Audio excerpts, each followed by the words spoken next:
बच्चों, तो कैसे आप सभी लोग। मेरा नाम विकी प्रसाद और हमारे इस YouTube चैनल में आप सभी लोगों का स्वागत है। तो हम लोग पढ़ रहे थे फिजिकल साइंस चैप्टर 5 प्रकाश।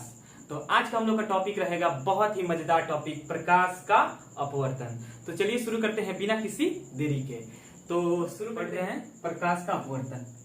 ठीक, प्रकाश का अपवर्तन पढ़ने के पहले लेकिन इसके पिछले क्लास में हम लोग पढ़े थे प्रकाश का परावर्तन, जिसमें से क्या हो रहा था कि प्रकाश की किरणें आ रही थी और किसी परावर्तक तल से टकराकर उसी माध्यम में लौट जा रही थी। इस घटना को हम लोग बोलते हैं प्रकाश का परावर्तन। तो प्रकाश के परावर्तन के लिए जो तल था वो तल क्या था? मिरर था। मिरर से किरणें टकराकर उसी माध्यम में लौट जा रही थी। थोड़ा सा सोचिए, अगर हम मिरर के जगह पर कोई ऐसा तल लगा देंगे जिससे प्रकाश जो है आर पार जा सके, जैसे कि ग्लास, जैसे कि वाटर, तो उस समय क्या होगा? तो ग्लास अगर लगाएंगे या फिर वाटर लगाएंगे तो प्रकाश की किरणें आएगी और उस ग्लास को पार कर जाएगी। प्रकाश की किरणें आएगी और आकर क्या करेगी? ग्लास को पार कर जाएगी। तो इस घटना को हम लोग कहेंगे प्रकाश का अपवर्तन। यानी कि प्रकाश का अपवर्तन क्या है? जब एक माध्यम से चलकर प्रकाश की किरणें आती है और आकर किसी पारदर्शी तल से, पारदर्शी तल मतलब ऐसा तल जिससे प्रकाश की किरणें आर पार जा सके। यदि प्रकाश की किरणें एक माध्यम से आती है और किसी पारदर्शी तल से टकराएगी तो टकराकर उस तल को पार कर सीधे नहीं जाएगी, या तो अभिलंब से दूर जाएगी या तो अभिलंब के करीब आएगी। अभिलंब किसे कहते हैं ये आप लोगों को हम बता दिए थे। तो चलिए तो लिखते हैं, जब प्रकाश की किरणें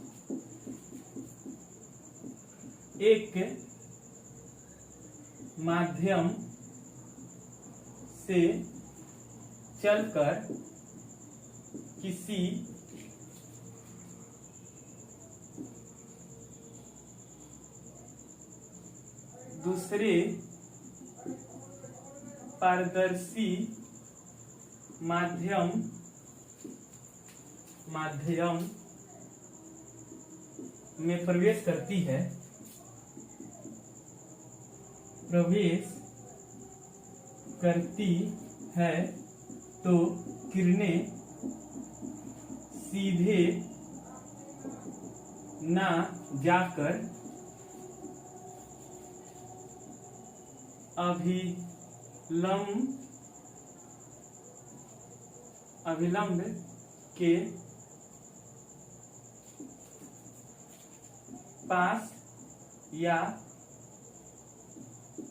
है, तो किरणें सीधे ना जाकर अभिलंब के पास या अभिलंब से दूर मुड़ जाती है। इस घटना को प्रकाश का अपवर्तन या वर्तन कहते हैं। अपवर्तन को वर्तन भी कहते हैं। क्या है? जब प्रकाश की किरणें एक माध्यम से चलकर किसी दूसरे पारदर्शी माध्यम में प्रवेश करती है तो किरणें सीधे ना जाकर अभिलंब के पास या फिर अभिलंब से दूर मुड़ जाती है। इस घटना को हम लोग क्या कहते हैं? प्रकाश का अपवर्तन या वर्तन कहते हैं। क्लियर है? यानी कि क्या बोलना चाह रहा है? यदि एक माध्यम से चलती हुई प्रकाश की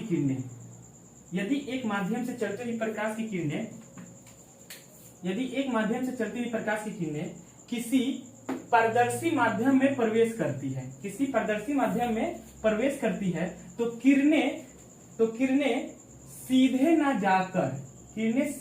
जाकर क्या होती है? अभिलंब। किरणें सीधे ना जाकर, यह हम लोग का अभिलंब है,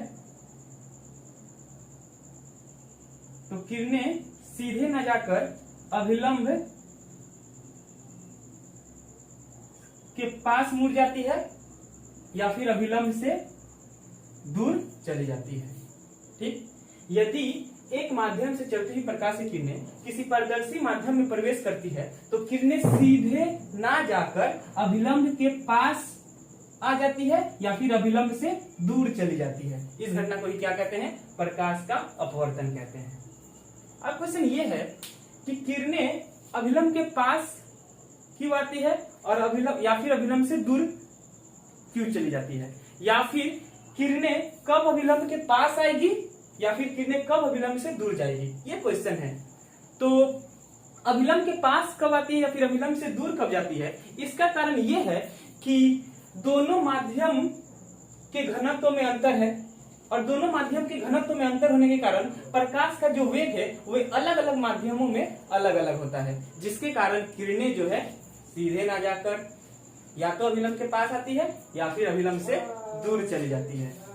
ठीक है, किरणें जो है सीधे ना जाकर या तो अभिलंब के पास चली जाती है या फिर अभिलंब से दूर चली जाती है। क्यों? क्योंकि दोनों माध्यमों में प्रकाश का वेग अलग अलग है और प्रकाश के वेग अलग होने के कारण किरणें सीधे ना जाकर या तो अभिलंब के पास आएगी या तो अभिलंब से दूर चली जाएगी।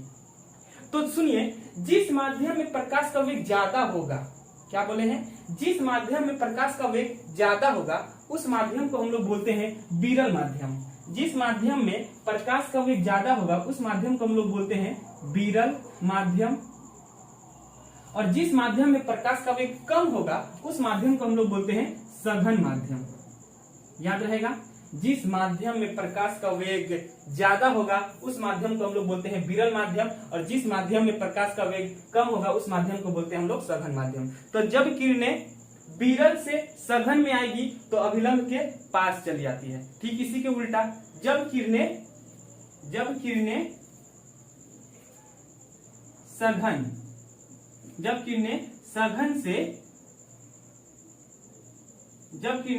सघन से विरल में आएगी तो किरणें क्या होगी, अभिलंब से दूर चली जाएगी।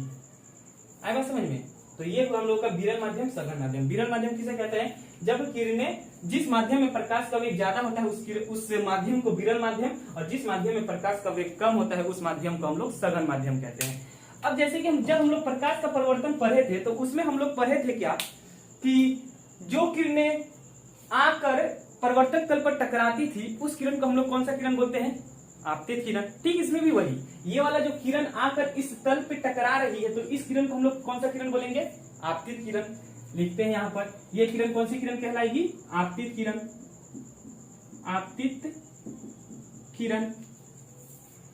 फिर उसमें हम लोग पढ़े थे क्या कि आपतित किरण आकर टकरा रही है और टकराकर जो किरण परिवर्तित होती है उस किरण को हम लोग कौन सा किरण बोलते हैं, परिवर्तित किरण बोलते थे। लेकिन इसमें क्या हो रहा था कि ये तो किरण आकर इस पे टकरा रही है तो ये आपतित किरण हो गई, लेकिन इसके बाद ये किरण परिवर्तित हो रही है क्या, नहीं, माध्यम को पार कर जा रही है। तो माध्यम को पार कर रही है तो जो किरण माध्यम को पार कर जा रही है उस किरण को हम लोग बोलते हैं वर्तित किरण। कौन सा किरण, वर्तित किरण बोले या फिर अपवर्तित किरण बोलो, नाम बात एक ही है। तो उस किरण को हम लोग कौन सा किरण बोलते हैं, वर्तित किरण।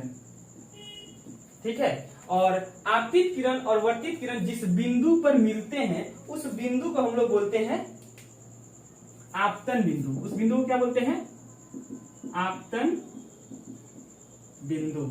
याद रहेगा।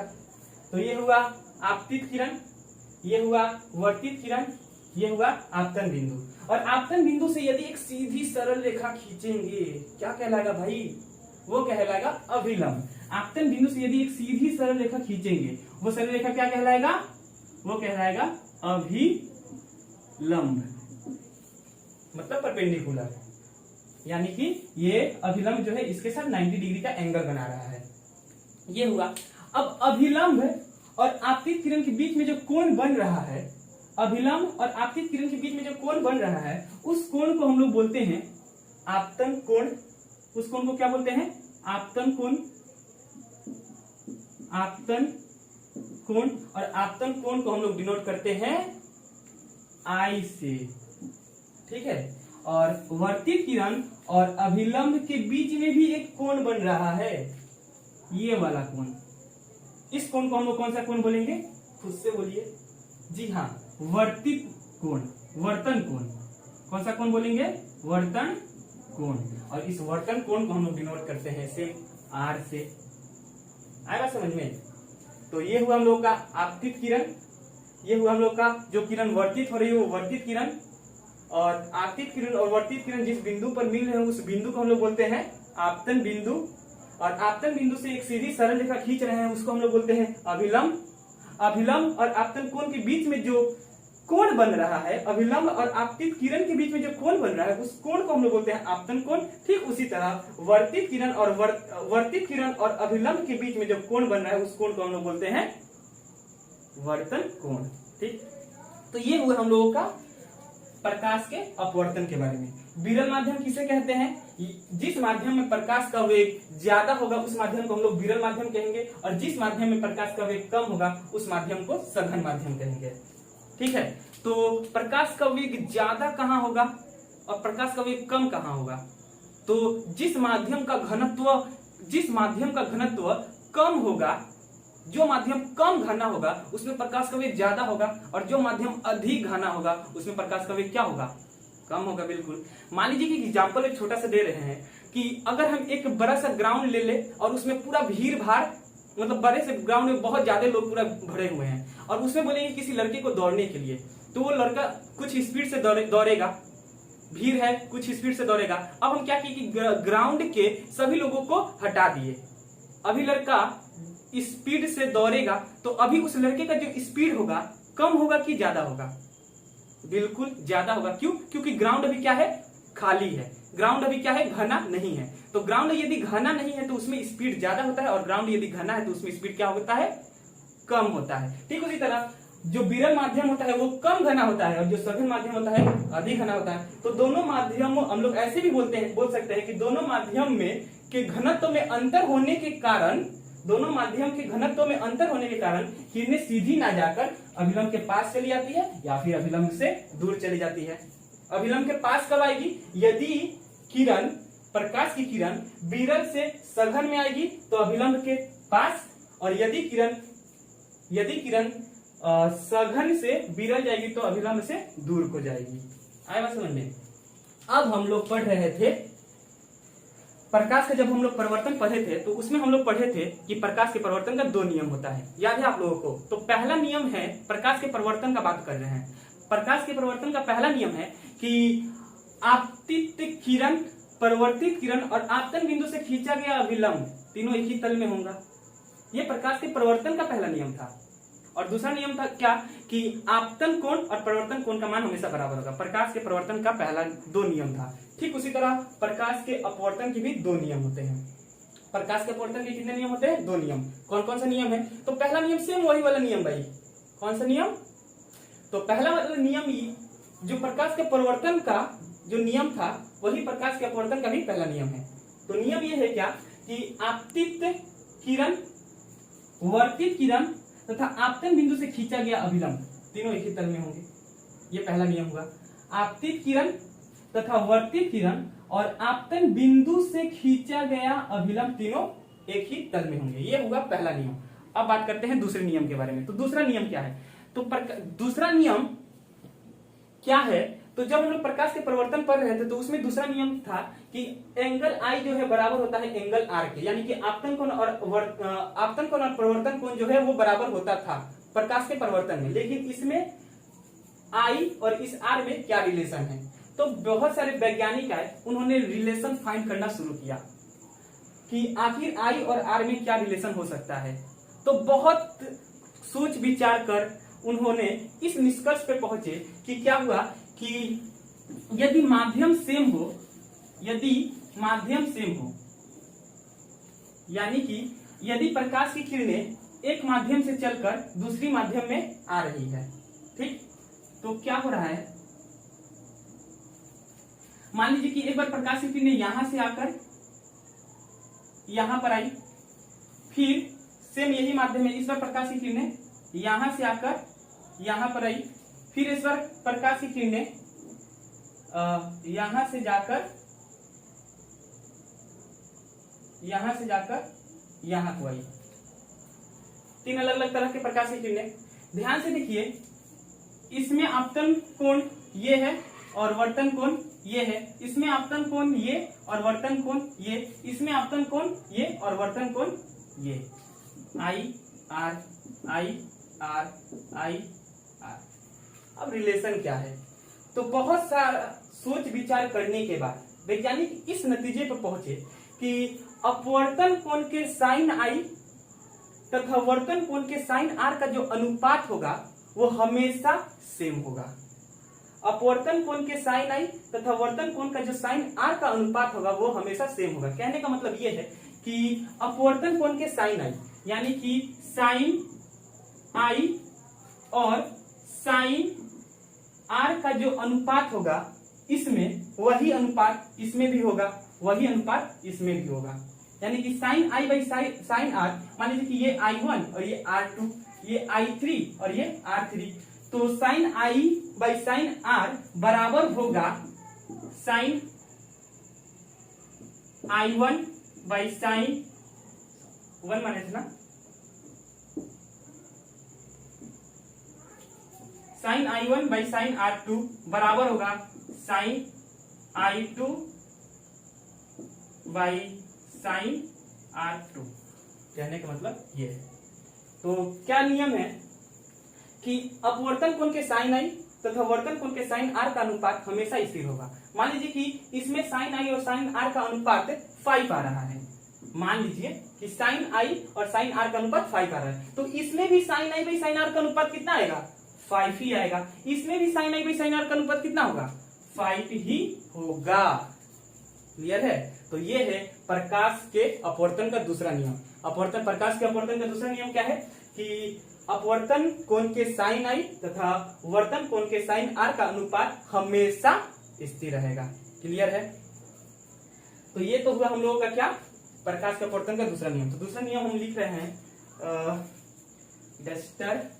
अपवर्तन का जो दूसरा नियम था, पहला नियम हम बता चुके हैं भाई, अपतित किरण, अपवर्तित किरण और आपतन बिंदु से खींचा गया अभिलंब तीनों एक ही तल में होंगे। अब हम दूसरा नियम लिख रहे हैं। क्या है दूसरा नियम कि आपतन कोण का साइन तथा वर्तन कोण के साइन का अनुपात हमेशा स्थिर होगा, कांस्टेंट होगा। क्लियर है। ये हुआ हम लोग के प्रकाश का अपवर्तन का दूसरा नियम। और एक मजे की बात आप लोग जानना चाहते हैं, जो प्रकाश के अपवर्तन का दूसरा नियम है यही स्नेल्स का भी नियम है। यही किसका नियम है, स्नेल्स का भी नियम। तो प्रकाश के अपवर्तन का जो दूसरा नियम था ये किसका नियम है, स्नेल्स का नियम, SNE, Snell's law. Snell's law क्या है, सेम वही, आपतन कोण के साइन आई तथा वर्तन कोण के साइन का अनुपात हमेशा क्या होगा, स्थिर होगा। ये किसका नियम है, स्नेल का नियम। ठीक। तो हम लोग आपतन कोण के साइन आई और साइन आर का जो अनुपात होगा वो हमेशा क्या होगा, कांस्टेंट होगा। ये हम लोग स्नेल्स लॉ। और एक मजेदार बात जानना चाहते हैं क्या, जो हम लोग का साइन आई और sine i by sine r का कुछ वैल्यू आएगा, कुछ तो वैल्यू आएगा ना, sine i by sine r का कुछ वैल्यू आएगा। तो sine i by sine r का जो वैल्यू आता है उस वैल्यू को हम लोग बोलते हैं रिफ्रैक्टिव इंडेक्स या फिर हिंदी में वर्तनांक। क्लियर है। Sine i by sine r का जो वैल्यू होता है उस वैल्यू को हम लोग क्या बोलते हैं, रिफ्रैक्टिव इंडेक्स या फिर वर्तनांक। तो यहां पर हम वर्तनांक का डिफिनेशन लिख ले रहे हैं, आप लोगों को समझने में ज्यादा आसानी होगा। वर्तनांक क्या होता है, तो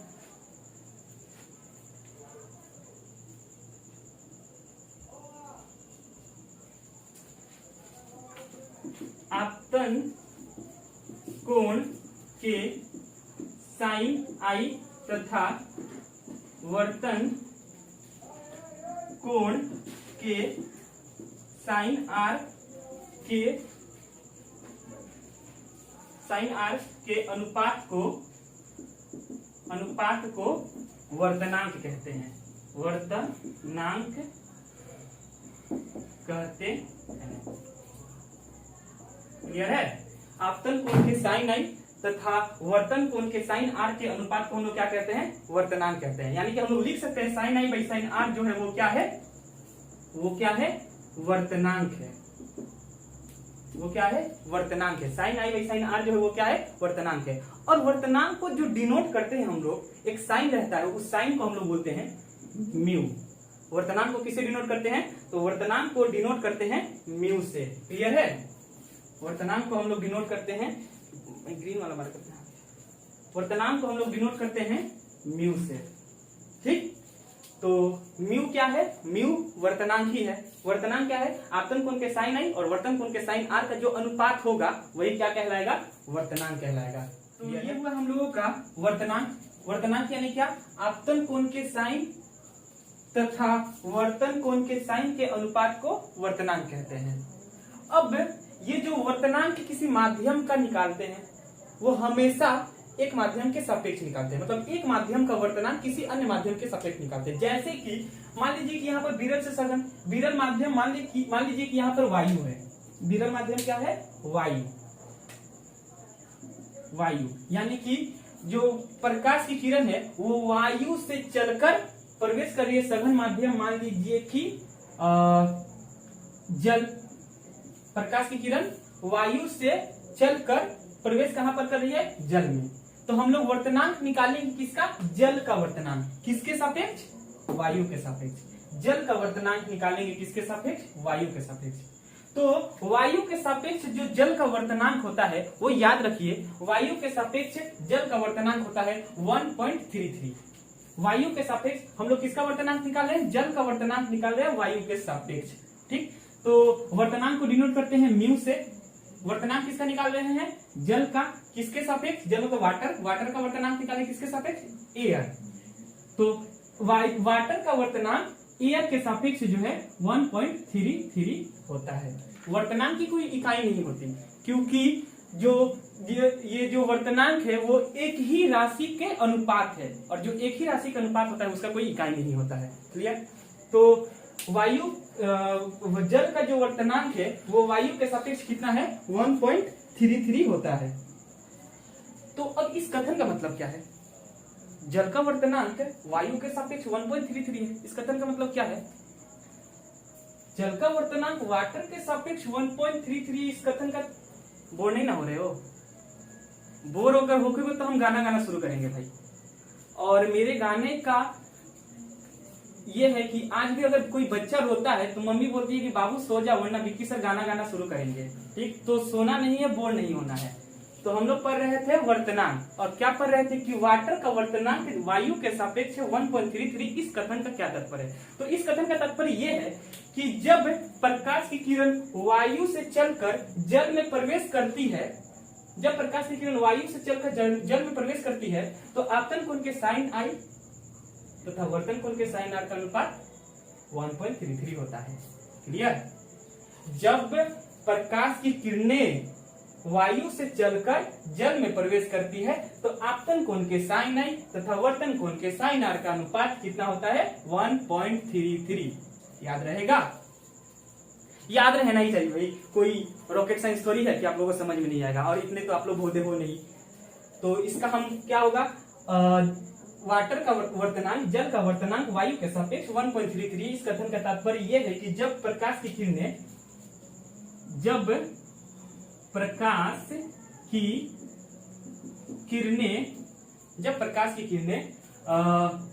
वायु से चलकर जल में प्रवेश करती है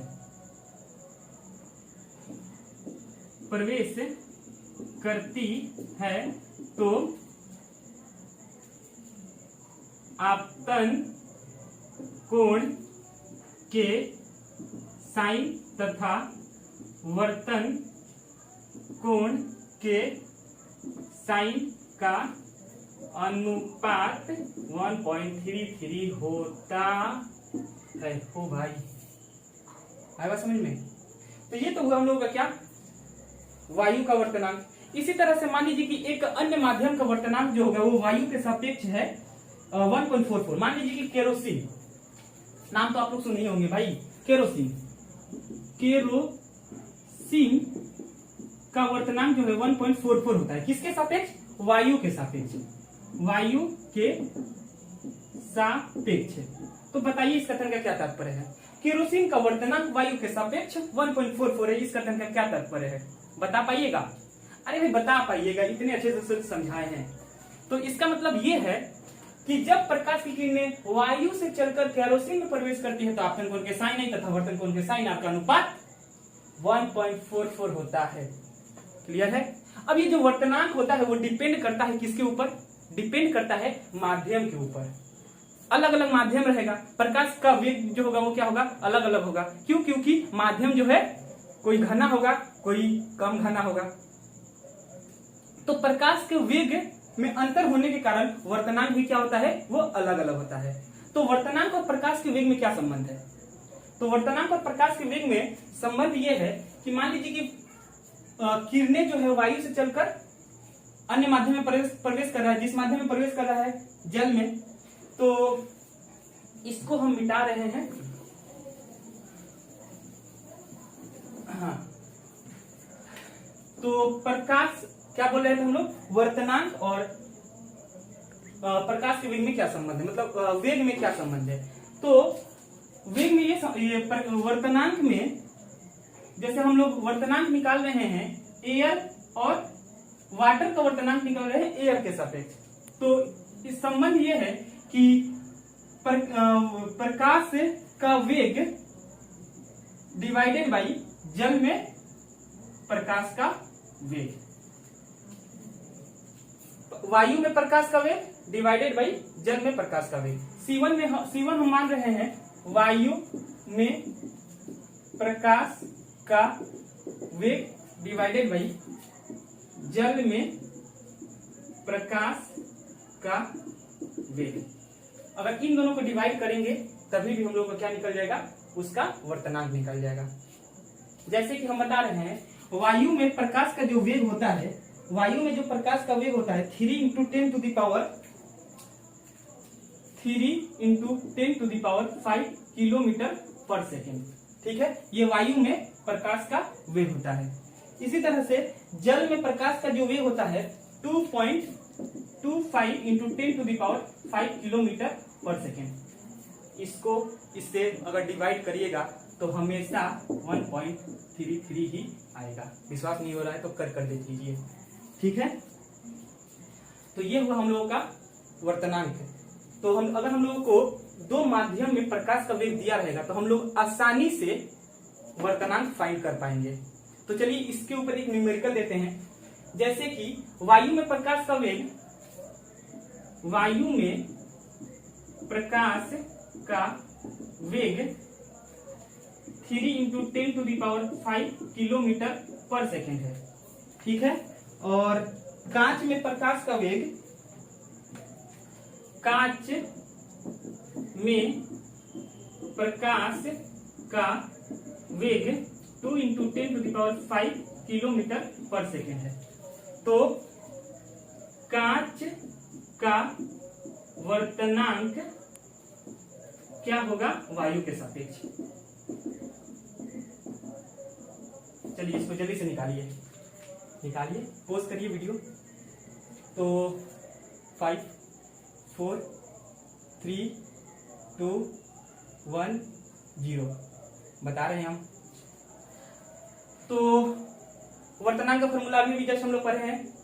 किसका अभी वर्तनांक निकालना है? कांच का। कांच के लिए मान लीजिए कि हम कांच के लिए G फॉर ग्लास और एयर बाई ग्लास का वर्तनांक निकाल रहे हैं वायु के सापेक्ष।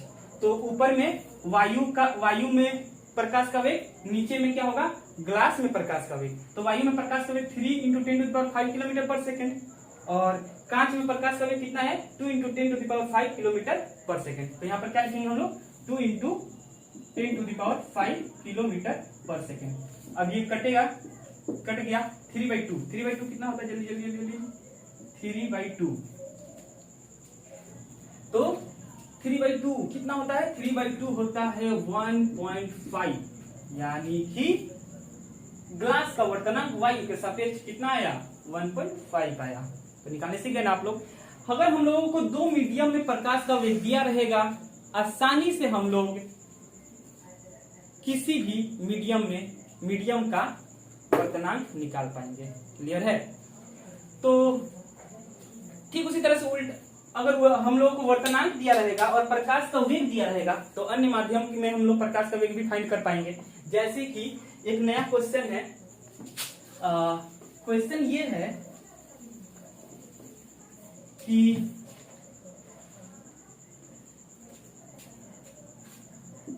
वायु में प्रकाश का वेग 3 × 10⁵ किलोमीटर पर सेकेंड, ठीक है।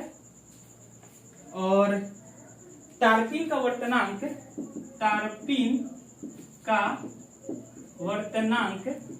1.47 है, ठीक है। तो टार्पिन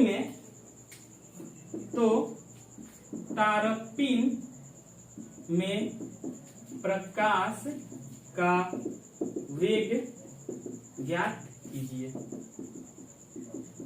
जल्दी से निकालिए, पुश करिए। 5 4 3 2 1 0, ठीक। अब हम बताते हैं। तो वायु में प्रकाश का वेग इतना है और टार्पिन का वर्तनांक इतना है। तो टार्पिन में प्रकाश का वेग ज्ञात कीजिए। फॉर्मूला हम लोगों को पता है। तो वर्तनांक किसका निकाल रहे हैं? टार्पिन का मान लीजिए कि टी से डिनोट करते हैं वायु ऊपर में, तो इतना बराबर होता है C1/C2। C1 मतलब वायु में प्रकाश का वेग और C2 मतलब जिस माध्यम में अभी प्रकाश का वेग निकालना है। तो इसका वैल्यू हम लोग को दिया गया है कितना? 1.47 इक्वल टू C1 का वैल्यू दिया गया है 3 × 10⁵ किलोमीटर पर सेकेंड। तो हम लोगों को C2 का वैल्यू निकालना है। तो C2 का जो क्या वैल्यू होगा तो निकालिए। C2 का जो वैल्यू होगा 3 × 10⁵ डिवाइडेड बाई 1.47, ये उल्टा हो जाएगा बस। तो इसको जब सॉल्व करिएगा तो जो आएगा वही हम लोग का आंसर। तो इसका क्या होगा 2.04 × 10⁵ किलोमीटर पर सेकेंड। तो टार्पिन प्रकाश का वेग इतना होगा। इस तरह से एक और न्यूमेरिकल को हम लोग सॉल्व करते हैं। तो न्यूमेरिकल ये है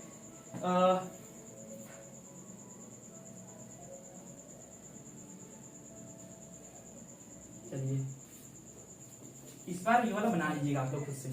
क्वेश्चन ये है कि वायु में प्रकाश का वेग इतना दे दिया गया है और हीरा का वर्तनांक, इस बार किसका वर्तनांक भाई?